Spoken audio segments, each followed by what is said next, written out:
Facebook Kreatif Shop Başkanı WEERA SAAD'ı alkışlarınızla sahneye davet etmek istiyorum.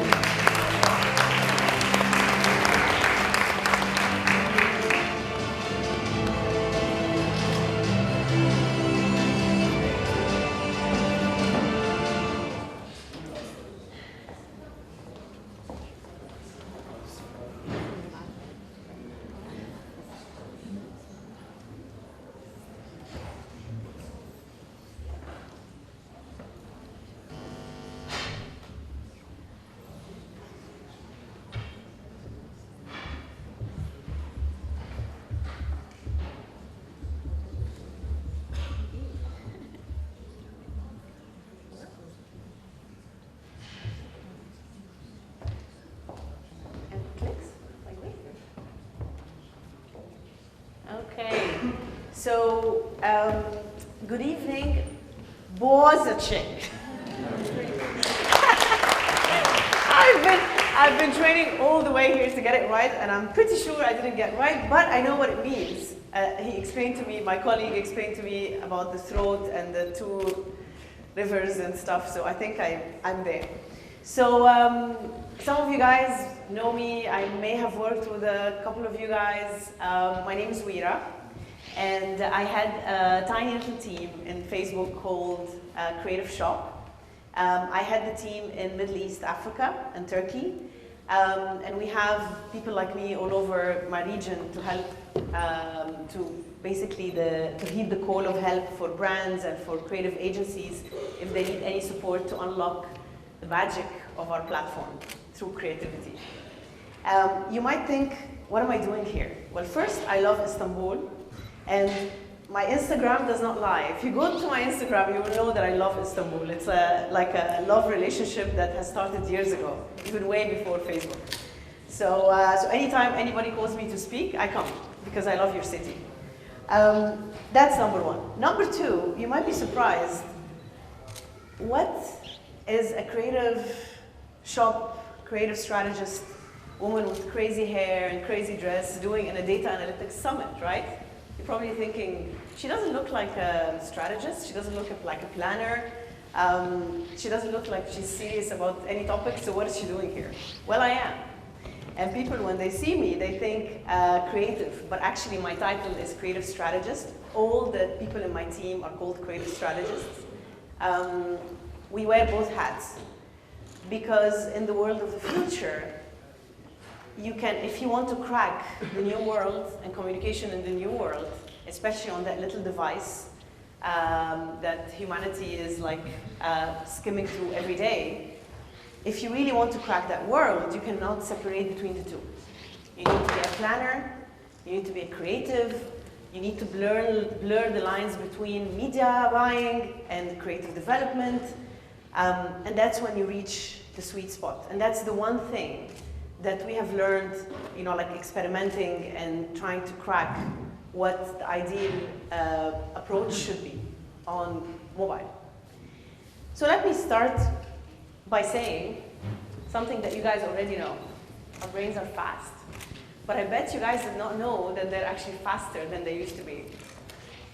Until 2014, I think, it took our brain as humanity, until 2001, for humanity to, for a human, an average human, to grasp a thought, a message from a thought, or a thought from a message,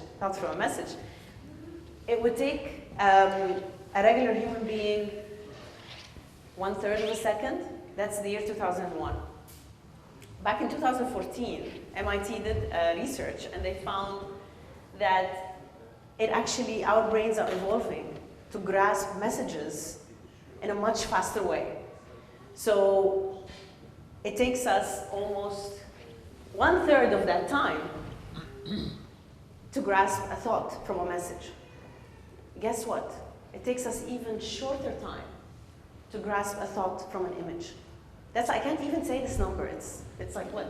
0.013%, 0.013 of a second to grasp a thought from an image. How powerful is that? We have evolved as humanity. And I'm going to put you to the test. I want you to put your mobiles on the side and focus with me for the next second. Tell me what you get from this message.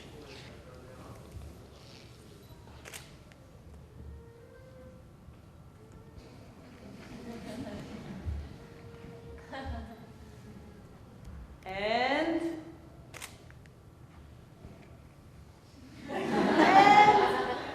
done. Did you get what this was all about? I bet you did.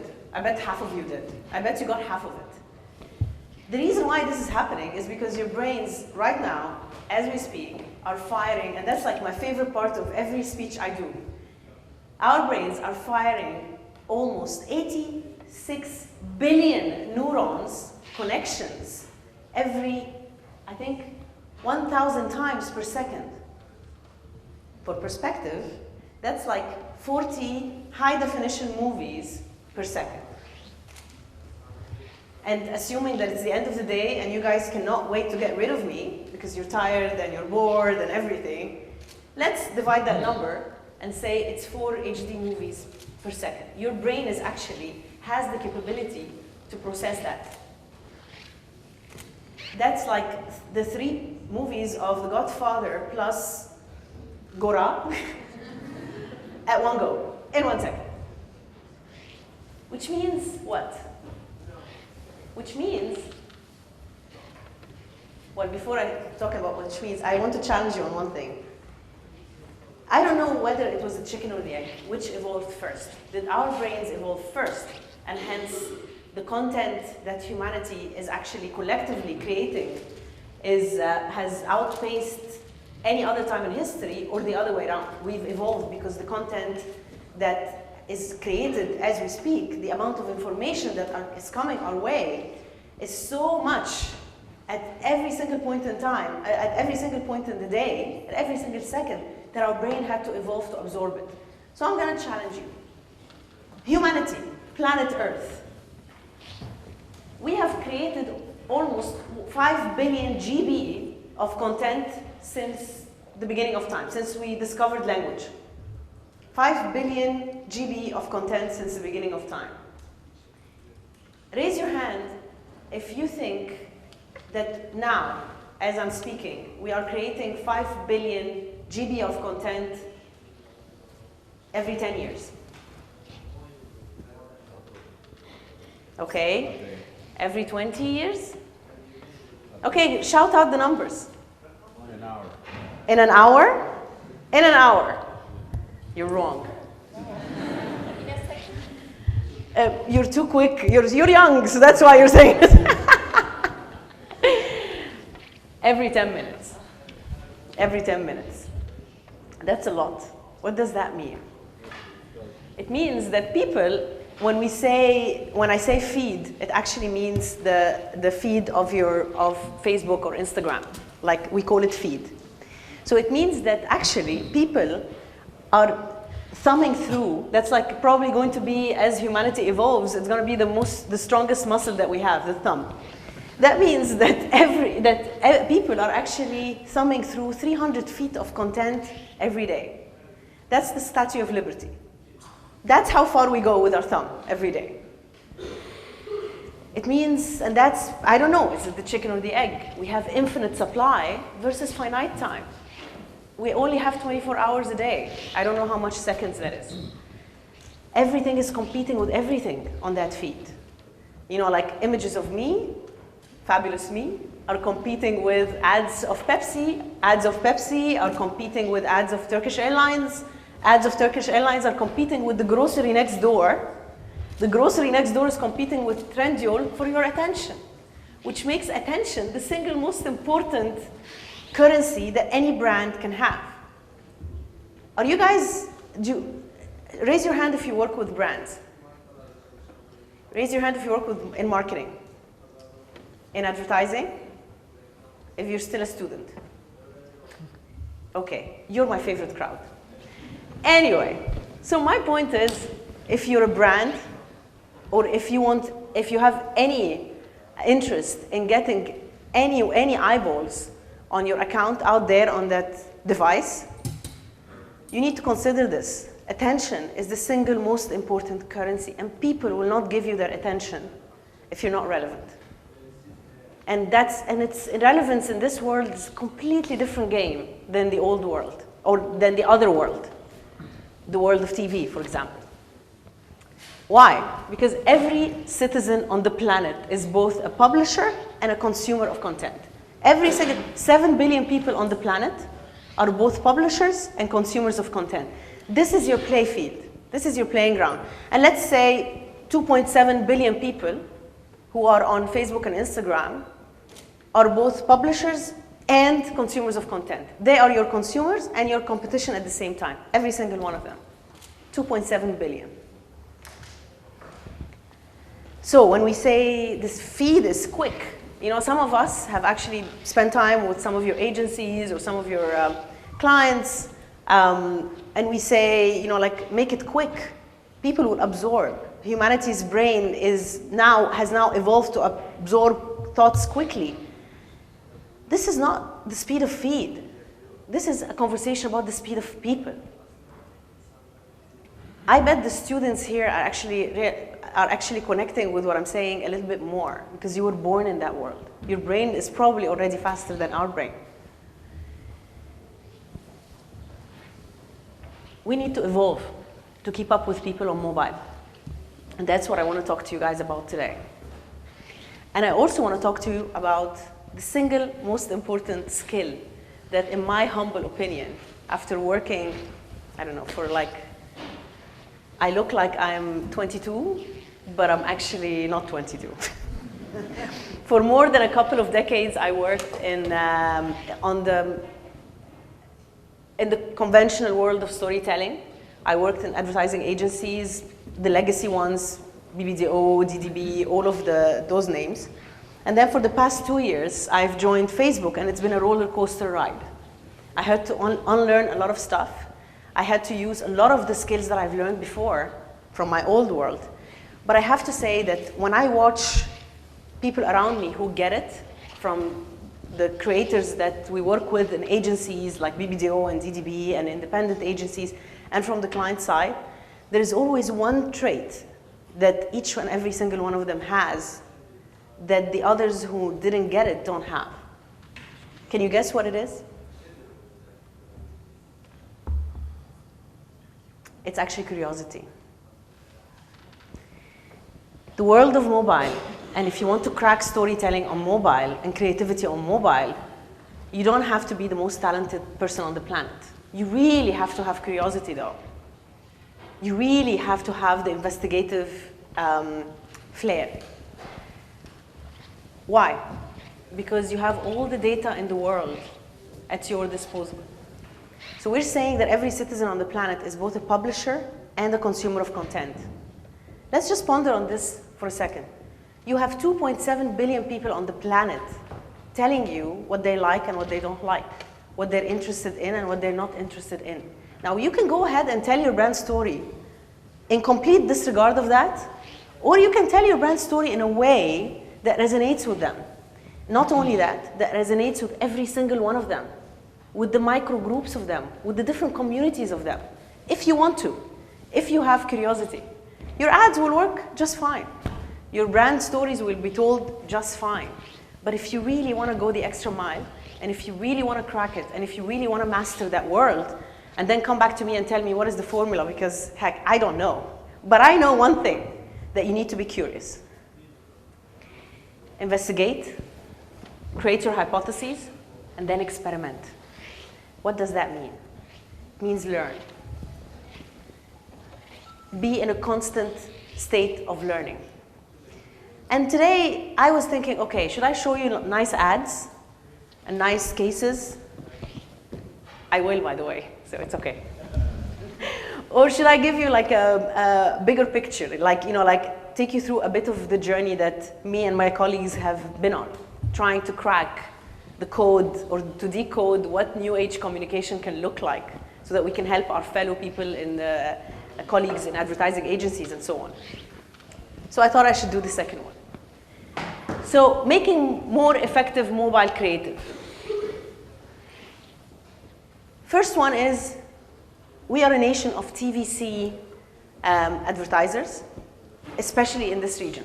We still love our TV screens. We still love creating 60-second copies on TV, and we love the plot line of intrigue with a flying feather for like 10 seconds, and then get the audience attention, and then get them to climax, and then have the resolution. This is the plot line of every nice, beautiful, epic piece of TV copy that we've worked on before, and that people love on TV. But in this world, this is not the case. And we still work with clients that all they have is the assets that they've developed on TV. We can't tell them, just put them in the bin and let's start over. But what we can do is we can optimize them to work on mobile, on our platforms. This is a piece of study because it was a data analytics summit. I just couldn't help it. I was looking for data everywhere so that I can dazzle you guys. So this is you know, like a study that was done in Facebook to try to get a sense of how much optimize. You would think that people who listen to people like me all over the world would leave the room and start, you know, like at least 10% of them start doing what needs to be done because we know what works on the platform, but no. People are still putting 60-second ads on mobile. Not in Turkey as much though, but in a lot of other places in the world. This was done in Europe, and you can see that the percentage of mobiles that actually speak, of ads that actually speak mobile-friendly language is tiny. And what does mobile-friendly language mean? This is like a Eat Like a Pro TVC. Have you seen this campaign? I think the thing is on side. Do you know who eats broccoli?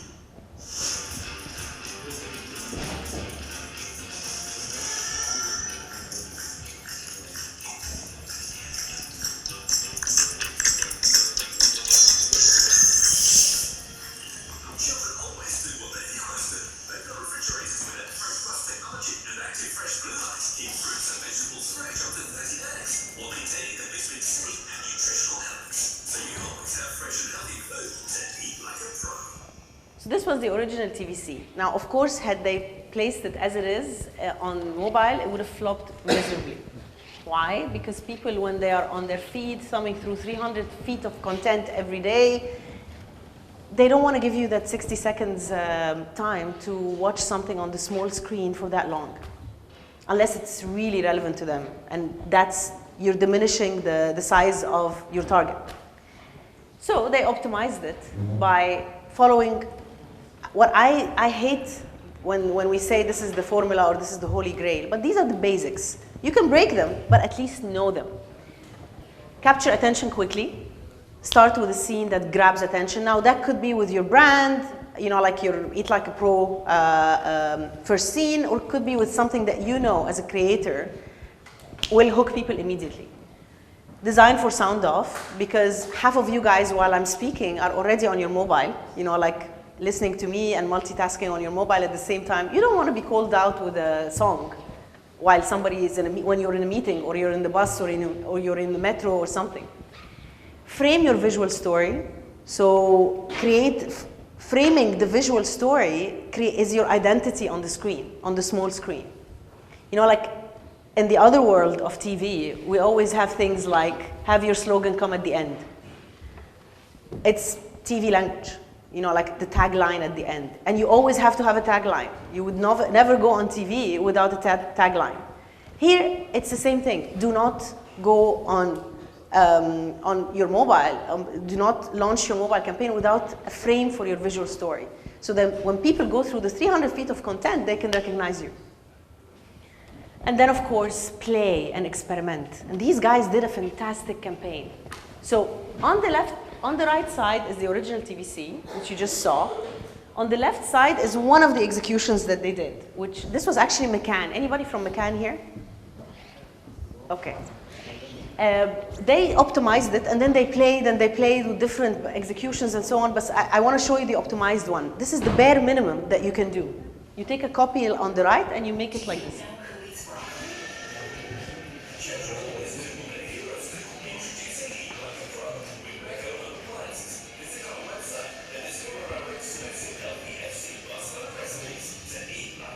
10 seconds, quick, snappy, high energy, designed for sound off.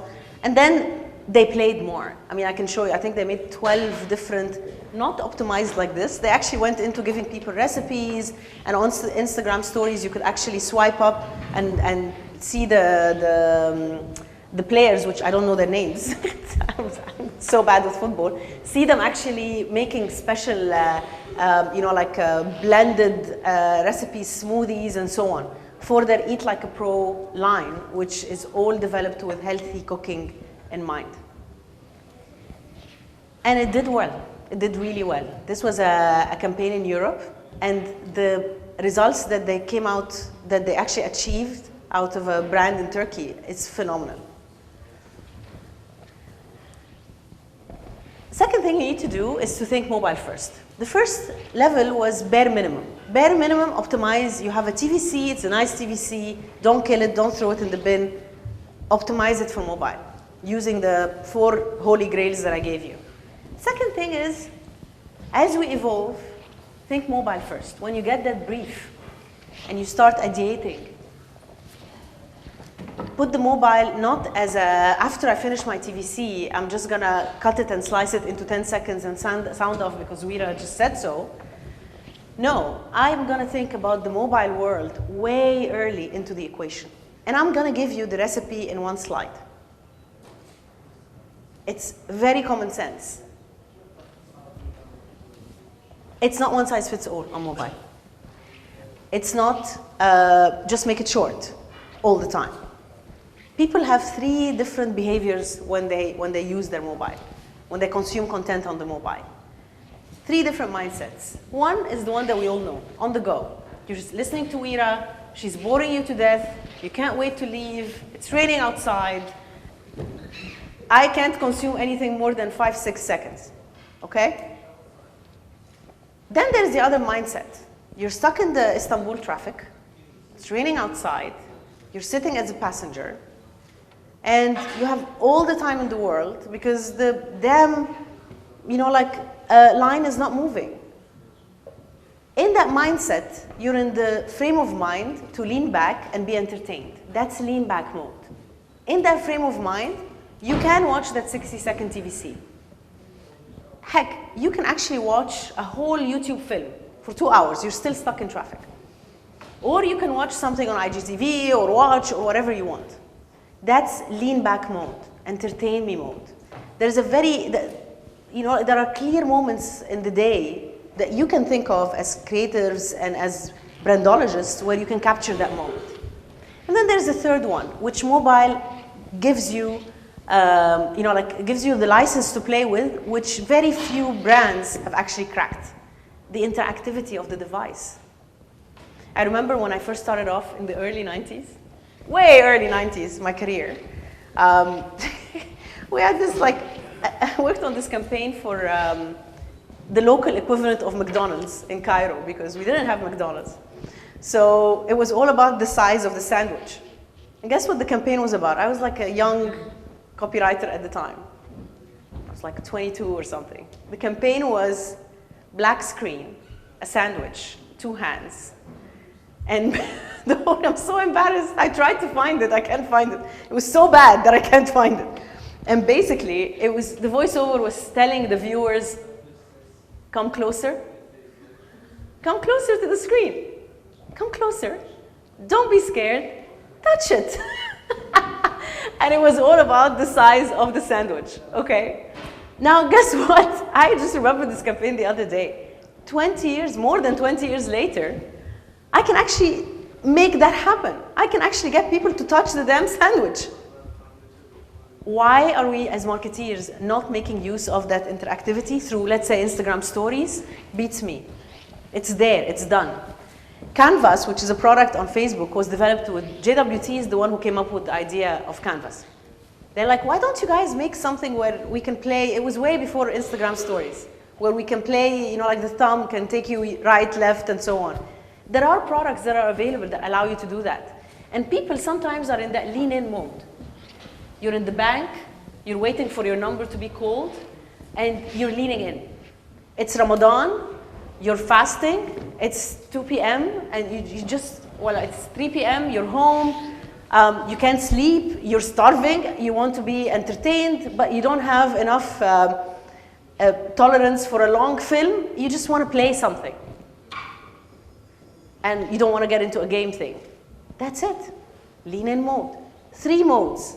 On the go, which is your typical mobile short form. Lean in, interactive, play. Play is a brand. And then the third thing is lean back, entertain me. And you better make it worth people's time on our platforms. Because I'll tell you something, but don't tell anyone else. When people come to Facebook and Instagram, specifically Instagram, they're in discovery mode. Don't tell them that I said that, okay? So they're not coming in to give your brand specifically attention. They are discovering and exploring all over the world, whatever comes their way. In that mode, if you're gonna take a long time of their time, you better make it worth it. This is a case for Old Spice. Do you guys know Old Spice? Or am I so old? I'm so old, okay. So these guys, what did they do?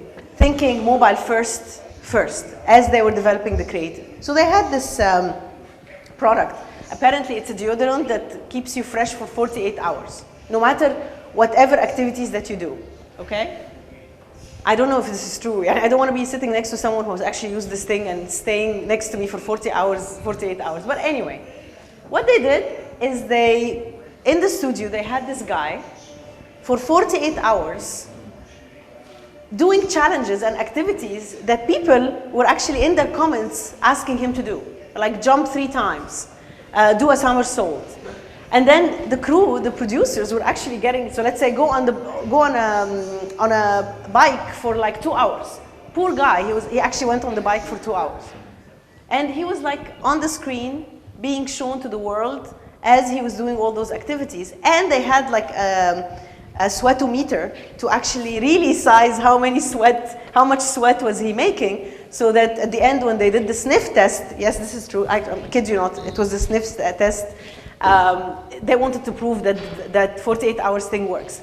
48 hours live on Facebook Live, continuously, poor guy from all over the world doing challenges that people were asking him to do in the comments, real life.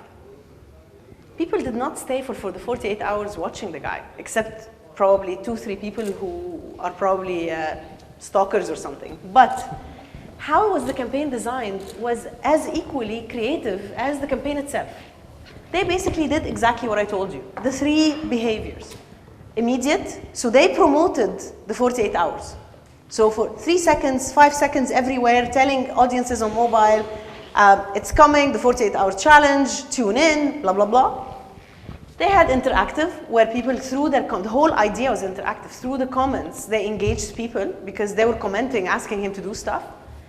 And then they had the immersive. After the 48 hours, they created a long film in the language of mobile. It's quite long. It's like, I think they did a 2 or 3 minute film, and it worked. People watched that film. They didn't have a viewability issue. So think of those 3. Next time you get a brief, remember me, and remember my crazy, crazy outfit. And remember that WEERA said 3 things. What am I going to do for immediate? What am I going to do for lean in? What am I going to do for lean back? And go and have that discussion with your client and find me, and I'll help you sell your project. And of course, results were on top of the roof. They never saw results like this. Even with the Old Spice, old campaigns of, do you remember the campaigns of Luther, what's his name? The guy. The very famous campaign of Old Spice. Anyway, so you know what I mean. So it topped even that campaign. And you have clients here in Turkey. Anybody from Lay's, from PepsiCo? Okay, even in Turkey, start watching what's happening, because I can see that a lot of clients are adopting this mindset. Immersive, as in like long form, has not been cracked yet in the 48-hour kind of approach, live and what have you, but there is a conscious movement to actually adopt this frame of work. Again, it's not the holy grail. It's not the holy grail. We're not there yet. We're 1% there. But it's a frame that you can work with. And then thirdly, sorry. And of course, this actually was a very successful campaign as well. Ad recall went up the roof and so on. And the results were there. It's Terry Crews. Sorry? It was Terry Crews. The guy? Yeah. Thank you. Okay. Third one is agile creative. And this is where we are now. So it has, the three mindsets are done, optimization is done. The stage where we are now at is agile creative. What can, raise your hands if you work in an e-com. Okay, raise your hand if you work in a brand legacy kind of company. Like you make TVs and so on, okay. New economy, new growth is driven by new economy. This is something I'm not making up. If you watch CNBC or like Bloomberg and any of those channels, you'll see them talking a lot about this. The growth that is happening in the world now is actually driven by e-com, small, medium businesses. You can argue that it's because anyway they are new businesses, but so that's why they are growing, but they are the ones that are pulling the growth in the world right now. And they're doing that by speaking a language that a lot of us don't speak. The language of how do you actually convert one person at a time? How can you make performance on mobile works for you one person at a time versus talking to 1 million people at one go? It's very interesting because until like a year ago, creative was not even part of the equation. So for people like me, it was like, we don't want to work with these guys. They just have like really ugly images on mobile and stuff. But once we stepped in the door and we realized what was happening, we realized that if we approach creative and storytelling and strategies and brand campaigns with a similar mindset of acquisition, one customer at a time, it's a whole new world. Because creativity now and data become one. And this is where we are now with agile, the word agile creative or the agile creative era. And this is hot off the press. This guy is a guy who built a beauty business on Facebook. And now he's like a multi-billion dollars. And hear it from him, don't hear it from me. Digital Consumer Behavior Lab. We're a group of digital advertisers who are absolutely obsessed with the consumer journey. My background is I built a beauty business that was... Ah, we're doing it the old-fashioned way? Yeah, okay. Okay.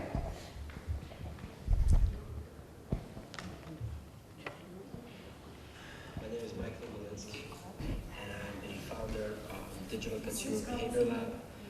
We're digital advertisers who are absolutely obsessed with the consumer journey. My background is I built a beauty business that was digitally native, and I spent $60 million on Facebook in the span of 2 years, and I've learned quite a lot about the customer and converting the customer. I've learned first and foremost that the creative is the primary derivative of success.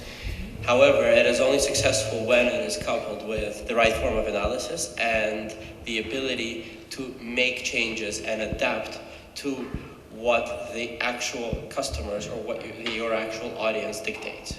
To maximize the results that one can see from the platform, you have to be able to iterate and make changes and be willing to look and edit things multiple times a day. I think there is no such thing as just a creative team anymore. Any business that wants to truly succeed online needs to combine their creative team with their media buying team, with their social media team, and with their data and analytics team, because only when you couple the creative with the commercial viability of something that you can accomplish real results. This is a new framework. Did you guys hear anything? No, okay. The nugget in what he's saying is if you want to survive and thrive in this new world where you're basically competing with everything and everyone, and it's a 300 feet of Statue of Liberty content every day, you need to blur the lines between 4 functions: creative, media buying, data analytics, and social media. Thank you very much. Hey, you were listening. Bravo, bravo. And you need to have a very important attitude towards done is better than perfect. He didn't say that. This is WEERA's addition. What does it mean? It means that when we create TVCs, we spend millions of, let's not say millions, let's say hundreds, tens of thousands of dollars in creating a piece of copy that is perfect. It only has 30 seconds to survive, and once it plays, it's gonna reach millions of people at one go, once, okay? So we wanna make an impact in 30 seconds, and it has to be perfect. So we keep adding subtext and layers and so on, and we talk to one size fits all, everybody. So we might be creating for, let's say, teenagers, but the spot is running in the, you know, like in a Kavanch series. How do you like that, Kavanch series? In this world, in the world of mobile, you need to adopt an attitude of constantly creating. You're creating, you put it out there to your audience, and then you see how your audience react real time, because they do, because they will react back to you real time. They will tell you whether they like it or not. And then you keep iterating and iterating and iterating. It's almost like you need to have a completely new approach of doing things, a new team, a new scale in the team, if you want to crack the new world. But if you do, the sky's the limit. The potential of growth is immense. And we're just starting to understand what this means. This is one way that my team has cracked in order to try to help understand this new world. So make, learn, and at the heart of everything that you do, your creative process, you need to be always in a collaborative mode. The siloed world. When I started off in the early 90s, we had media and creative both sit at the same place. As a creative, I needed to understand the language of GRPs. I needed to understand the language of both art and copy, and I needed to sell, and I needed to understand production. Your young generation is coming up in a world that is siloed by nature. The media agency is not sitting in the creative under the same ceiling. In fact, it's a different company. So we got used to a Chinese whisper style of working, which is wrong. You want to crack this world of where attention is the single most important currency, you need to start working together. You need to start working from day one as one team, cracking together the creative. And then from there, cracking together how you're going to be iterating it, how you're going to be sending it like a ping pong ball to the audience on mobile, and then expecting it to come back to you with results that you need to adapt your creative to. It sounds complicated, but it's not at all. And I'll show you how. This was an app, a Swedish fertility app, the world's first fertility app for women, where you can actually, through the app, test daily how fertile you are, technically, so that you can decide when you want to have a baby and all of that stuff. So they use the same approach that I'm telling you now. Listen to how they've done the case. I hope the mic is gonna be like... Cycles is the only app ever to be certified for contraceptive use in Europe. We were growing really quickly. We decided we need a little bit of help to understand actually how to approach our target market. They came to us and said that they wanted to relaunch sort of their brand and try to find a bigger positioning that would attract and engage more audiences. And we brainstormed tons of messaging territories and said, let's just test them. I mean, there's so many ideas, from shooting in space to being, going back in history. Facebook is a real live focus group, and you're testing it live with real people. And you get results back in a week, 2 weeks maximum. Every step of the way we did the actual testing, we learned something about the creative idea. You're learning from each data point. You then try different creative routes along the way. Instead of just doing it all in theory and then go straight into production, we actually kind of rehearsed how you can play around with ideas. And that's very humbling for a creative person to not always be right all the time. I think in order to get to where you want to go, you kind of have to give you perspective. Horseboy is one of the hottest, and then we kind of come back to... Okay, Horseboy is one of the hottest independent creative shops in Sweden. And the guy who is my counterpart in Northern Europe who was talking is how do you say this? He's much more important than me because he won all sorts of awards. So he comes from hardcore legacy agency, award-winning Cannes kind of world. And we all rolled up our sleeves, or they all rolled up our sleeves and worked together, trying to crack this, including the client in the room as well.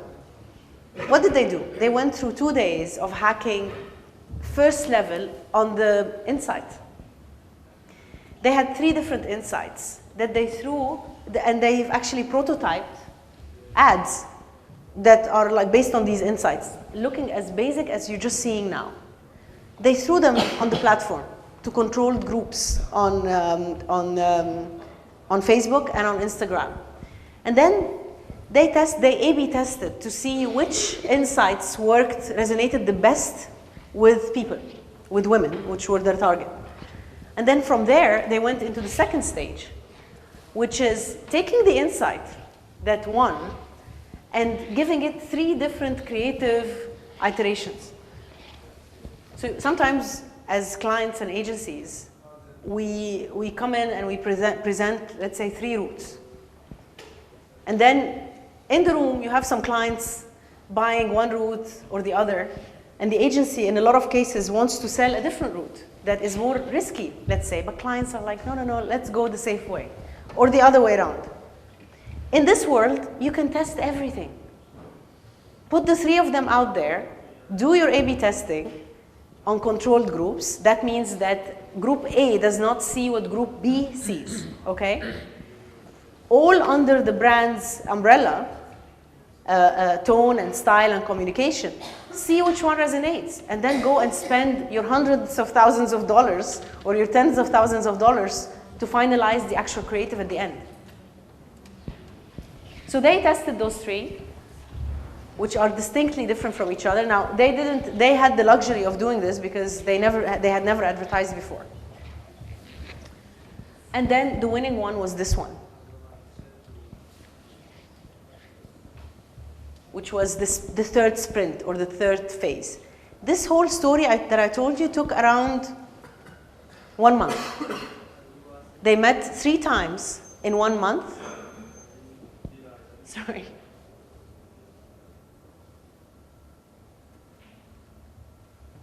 I don't want kids, and I definitely don't want kids with him. So they took I think 6 weeks. And they met as a team, collaboration, around the table 3 times. Every time they hacked on a different way, on the phase of communication where they were at. And then they prototyped on the day, they put it on the platform, on Facebook and Instagram, they tested it with the 2 controlled groups, they got which one worked in real time, and then they went after the next stage knowing that it's gonna work. So this, my friends, and look at this, they had 127% increase in registered users. If you guys know the world of apps, this is impossible numbers. These are impossible numbers. And with this, I conclude and I tell you, sorry. With this, I conclude with one thing. Curiosity is the most important skill that you need to acquire. You need to be curious about the data. There is no holy grail when it comes to data on Facebook. Consumers that are both publishers and consumers are telling you what they want you to hear, but we're not listening. And even when we listen, we use those diagrams and those charts, and we take 6 months to create, to come up with ideas, when what we can do is actually create on the go, put to consumers, put it out there, see how they react in real time, and then develop the work. And with this, I thank you.